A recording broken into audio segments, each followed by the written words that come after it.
Nagbabalik ang Larigadon Live. Gaya ng ating nabanggit kanina ay makakasama natin ngayon si Executive Director Greg Pua Jr. ng Land Transportation Office o LTO para talakayin ang kanilang mga programa para sa ating mga kababayan. Magandang gabi, Attorney Pua. Magandang gabi po, Executive Director ng LTO. Magandang gabi po, maraming salamat sa iyong pagpapaunlak dito sa aming imbitasyon sa programa.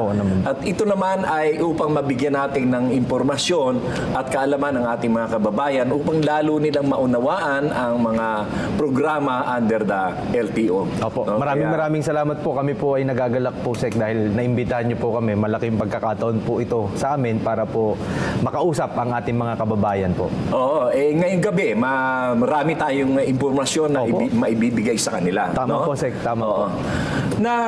Dito sa ating unang issue o katanungan, nagkaroon ng milyong-milyong backlog ang Land Transportation Office sa mga plaka magmula pa noong 2014.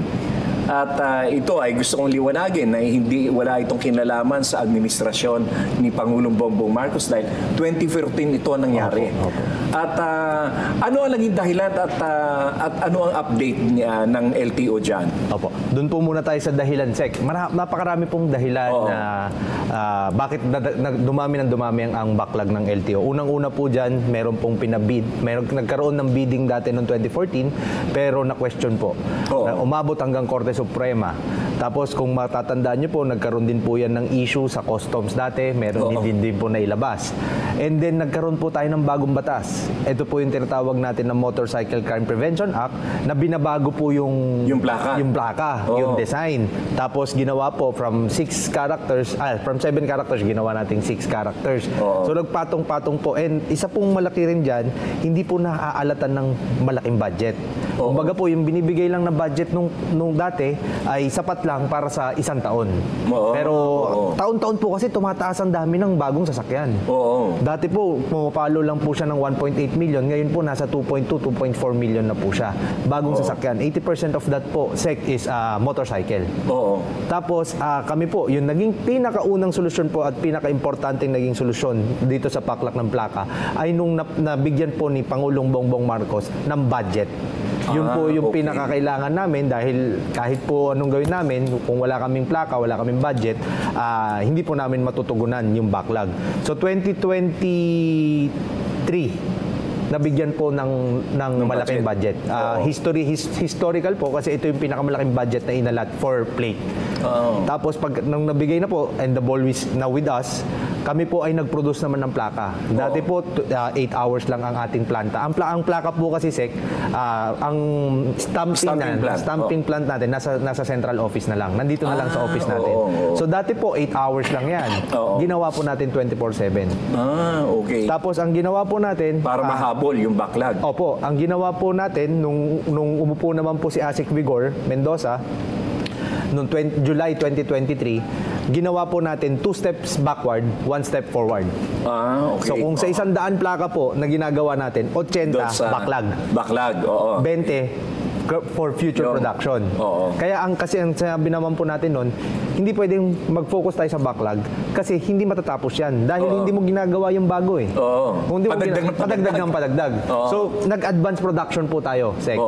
Nung nakita natin na sufficient yung supply for future use, tumira po tayo ng backlog. And I'm happy to announce po with under the guidance po of course ni Secretary Vince Dizon tsaka ni Asik Vigor Mendoza and of course President Bongbong Marcos, natapos po natin yung backlog. Ibig sabihin po, so ngayon wala na, na-produce na po natin. Na. Opo, ibig sabihin po, na-produce na po natin, lahat ng nasa record natin na walang plaka, na-produce na po natin.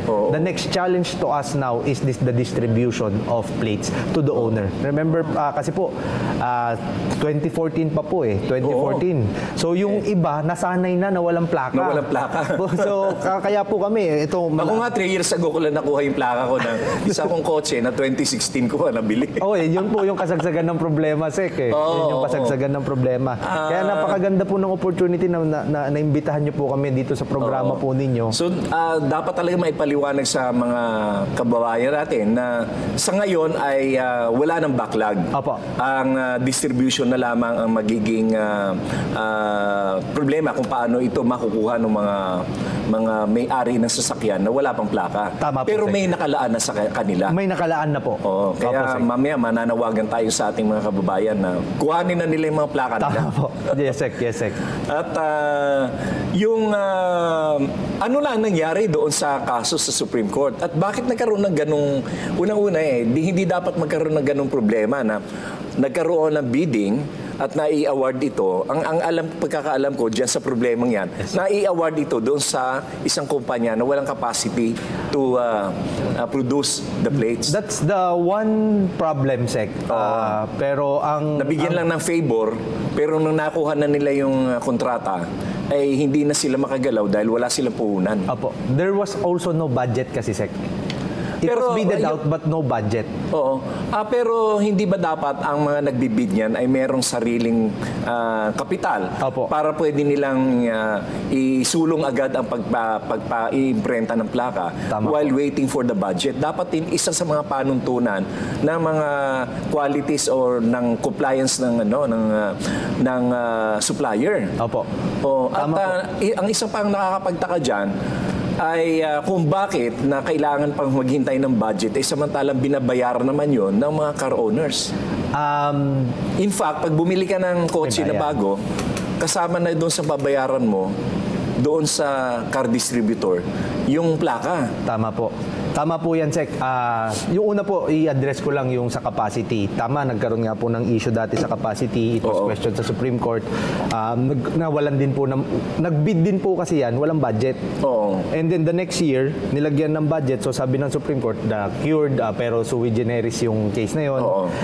Kaya po sinigurado natin, nung nagbigay ng budget ang Presidente Bongbong Marcos, na napakalaki, 5.2 billion po yan. Sinigurado po natin na yung contractor na ay may capacity. Oo. Kaya luckily enough naman po, Sek, nakapag-deliver naman po as committed within the timeline na nakalagay po sa kontrata. As regards naman po doon sa na binabayaran, ang motor vehicle po ang bayad natin diyan ng owner 450. Pag motor po 120. Oo. Pero Sek, ang cost po natin diyan it's more than. It's a subsidized by the government. Yung plaka. Subsidized po ng government. Yung By how many percent? Kasi ang ginawa natin dito, Sek, nung huling pinabidding natin, dahil medyo nabubulunan na yung planta natin, Oo. na we can no longer exceed the capacity, maximum capacity na, ang pinabid po natin ay finish plate. Ibig sabihin, dumating sa amin, naka-emboss na. Opo, naka-emboss, binigyan namin ng number. Ang presyo po nun nasa 650 ang motor vehicle. Ang motorsiklo nasa 350. Yun po yung based on the competitive bidding, yun po yung naging resulta. Pero bakit hindi ito isingil ng buo doon sa car owner? Bakit kailangan i-subsidize pa yung portion of the car plates? Opo. Kung kaya nga nilang bumili ng milyon na sasakyan, what more about 300 pesos na Tama po, Sek. Yun po yung amin pong next project naman, Sek. Nito pagkatapos kasi namin, we are requesting and seeking guidance naman po sa National Tax Research Department natin to increase our fees. Kahit lang po yung operational cost. Ngayon po, pag naglisensya ka, sasabihin lang license fees.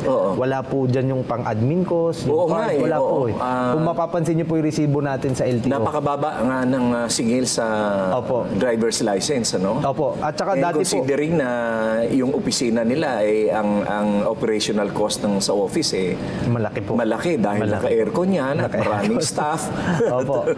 At hanggang ngayon ay hindi pa rin sila paperless operation. Kaya ang laki pa rin ng nagagastos nila sa mga papel. Tama po, Sek. Tama. In fact, Sek, nung mapapansin natin, nung bago nagkaroon ng bagong batas sa increasing the year of the license to 10 years, ang 3 years na presyo ng lisensya dati, same lang din ngayon 10 years. Ng 10 years, meron po tayong, kasi you need to maintain the data.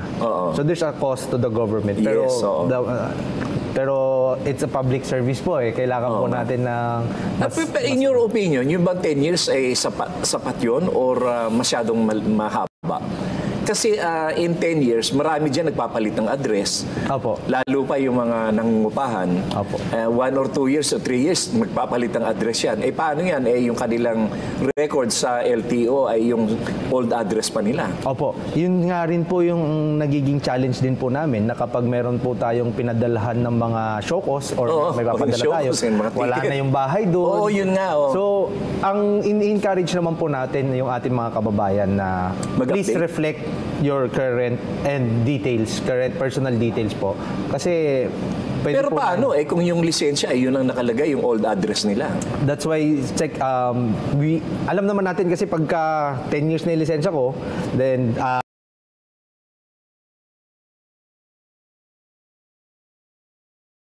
ako pipila. Although ako pinupuri ko ang LTO when it comes to renewal of driver's license. Kasi ako, 2 beses na ako nakaranas na mga 30 minutes lang natatapos ko. Opo. And hindi ako, hindi ako kumukuha ng special treatment. Opo. Pumipila ako sa window. Nagkataon lang na talagang mabilis ang proseso. Opo. Pati na rin yung kasama na yung medical na examination sa mata. Siguro it will only take around 40 minutes the whole thing. Opo. Or the whole process. Opo. And Tama then, po. makukuha ko na yung lisensya. Yes, Basta po. ang karanasan ko dyan, less than 1 hour. Oo. Tama po, sir. Napaka-efficient ng mga tao ninyo dyan sa Alimol. Alimol. Oo. Opo. At maraming nag-a-apply doon ng mga renewal and yet napakabilis nilang kumilos. Opo. Actually, Sek, pero sabi nga, huwag tayong makontent. Sabi nga po nung ating Presidente Bongbong Marcos, huwag tayong makontento kung anong serbisyo. There's always room for improvement. Meron po tayong mas bago, Sek. Hindi mo na kailangan pumunta sa LTO. Yun, yun na nabasa ko yan. About 2 months ago. Meron po tayo. Pwede na tayong online renewal. Opo. Magkakaroon ka na rin ng electronic license dahil alinsunod din po sa utos ng ating Presidente na yung ating government service ay i-connect po sa eGov app, Super eGov ng DIC. Nandun na po yung online renewal. Tapos magkakaroon ka po ng electronic driver's license which is considered valid as the physical card. Valid as same as physical. Similar po. Pero pag gusto pa rin nila ng physical ID, pwede pa rin magpunta lamang sila sa tanggapan ng LTO at magpa-imprenta. Tama po, Sek, kasi kung napansin ko nga po, Sek, kasi bilang abogado din, marami rin akong kliyente. Ang laging hinahanap na ID ng mga bangko, driver's license. Kahit pakitaan mo ng passport, tatanong may driver's license ka, pakitaan mo ng senior citizen card, hahanapin po driver's license. Pero kasi ang driver's license po natin kasi kompleto, may pirma, may drivers, may first lahat ng details. Hindi lamang yun, yung backtracking nun. Hindi ka naman makakakuha ng driver's license kung wala kang birth certificate. Yes po. Kung ikaw ay established na may birth certificate na issuehan ka ng driver's license, ibig sabihin established talaga ang iyong legitimacy as a person. Tama po. Biro ko nga po, Sek, kami po yung government agency na nag-i-issue ng government ID na hindi requirement ang government ID. Meron po tayo para makakuha. Kasi kahit sa DFA ay ang driver's license is isa sa mga pinagkakatiwalaan nilang tingnan. Tama po, Sek. Pagka ikaw nagsubmit doon ng driver's license at isa pang SSS or GSIS, pasok na agad sa requirements ng passport. Tama po, Sek. Oo. Tama po. Sa bangko talaga, kalimitan yan ang hinahanap. Tama po, Sek. Tama po. At dahil kasi na mas updated yung data nila sa driver's license. And they can check Alam mo ba na may mga bangko na yung driver's license ay na-check nila sa portal?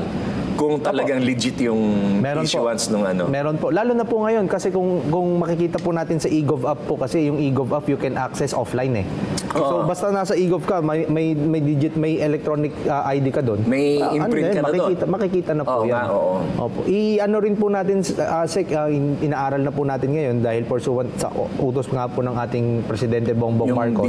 digitalization. Oo. Yung pong pagpapalit ng mga details, we can do it online. Madali na. Online Oo, na oo. para hindi so ka it solves the issue na kung meron ka physical ID ng 10 years tapos 3 beses ka nang nagpalit ng Tama address po. pero yung nasa physical ID mo ay hindi na updated yung address. This will be solved by the online updating. Yes po, online updating. Tapos pwede po tayong ipaprint yung lisensya and then ipapadala through courier. Siguro maganda po, i-aralin lang natin. We will conduct a public Siguro consultation. gawin nating ano dyan, yung model or pattern, yung ginagawa ng PSA. Na pagka nag-apply ka ng birth certificate, online. Tapos i-deliver nila sa iyo yun pagka nakabayad ka na doon sa accredited bank nila. Sige, tama po. Na tama pwede po, rin Sek. online yung bayad. Tama po, tama. Gagawin po namin kasi nagawa na po natin yung sa online driver's license renewal na printing tapos courier. So sa ngayon ay maraming nang nag-a-avail ng online Marami na po. renewal of driver's license. Marami na po, Sek. Marami na po. So, yun pala. Hindi pagka ako pala ay nag-renew, hindi ko na kailangan magpunta doon sa Alimol. mukhang 10 years naman ang lisensya mo, Sek, o 5 years. 10 years. Wala kang violation. Ang ano nga lang, gusto ko rin kasi nakikita yung mga tauhan natin dyan sa Opo. LTO. Yun din ang aking pagkakataon na mabisita sila. Dahil ako puring-puri ko talaga yun dyan sa Alimol. Dahil ang bibilis nilang kumilos. Opo. May iba naman tayo. Ano naman ang pananaw ninyo sa regularisasyon ng e-bikes at e-trike sa kalsada? Opo. Kasi alam mo, sa totoo lang ako napupuna ko dahil nagda-drive din ako napupuna ko lalo nito sa mga dinadaanan kong kalsada kagaya ng dito sa Espanya, dito sa E. Rodriguez, particular yung Ortigas, dyan sa may Green Hills. Hindi sinusunod yan ng mga e-bikes. Opo. Nandun pa rin sila sa gitna, nakikihalo. Hindi nila sinusunod yung lane na para sa kanila. Opo. Sek, parang ang issue kasi doon, pag e-bike ka, hindi ka pwede sa bike lane. Oo. So hindi daw yata sila. Ganon? Opo. Hindi, pero ang napupuna ko, Sa gitna karamihan, mga motorsiklo. Opo. Yung mga gas type Gas hindi type. yung electronic. Yung sa e-bike naman po, ayun po yung atin pong patuloy na inaaral. Of course, under our mother agency, the DOTR. Oo. Na kung paano po natin i-register itong mga e-bikes na ito. Tsaka kung i-register pa natin, we need to coordinate also with DILG and other local government. Once na ni-register natin, should we limit kung saan sila pwedeng gamitin? Kasi yung karamihan po, Sek, dito sa may bandang Balara, sa may bandang Marikina, ginagamit na rin po siya panghanap buhay, ginagamit na tricycle. Ang problema po, walang tricycle, rehistro. panghanap buhay, pang-deliver. Pang-deliver. Maganda naman po, pero to walang my mind, rehistro. it has to be registered. Kasi sakyan yan Yes po. Nasa publiko ang Papasok. daan. At hindi lamang yun ay paano yung accountability. Opo. Kasi hindi rin naman naaalis yung possibility na makadisgrasya sila. Opo.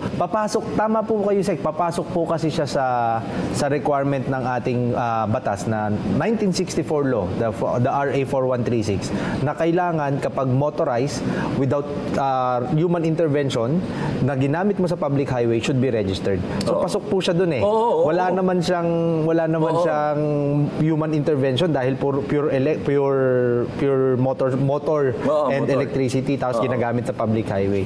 Ang talaga may matatawag lamang na human intervention ay yung sinisikat o pinapadyak. Meron po kasi, Sek, na e-bike, na e-trike siya, na yung electricity, yung power ng motor niya ay kinukuha sa energy pag binabike, habang binabike mo siya. Habang binabike mo, nagcha-charge siya. Doon hindi na talaga papasok. Dynamo niya. Opo, yun po, Sek. Oo. Pero siguro talagang ako mas lamang ako doon sa i-register lang. Dapat po kasi pag hindi po natin siya nire-register, Sek, ang nagmamaneho 12 years old. 13 years old. Bata. Oo, yan nga. Yan. At least pag ni-register po natin, mai-record din po natin na yung nagmamaneho ay dapat license holder. Oo, tama. So, na dumaan sa sufficient training. Oo.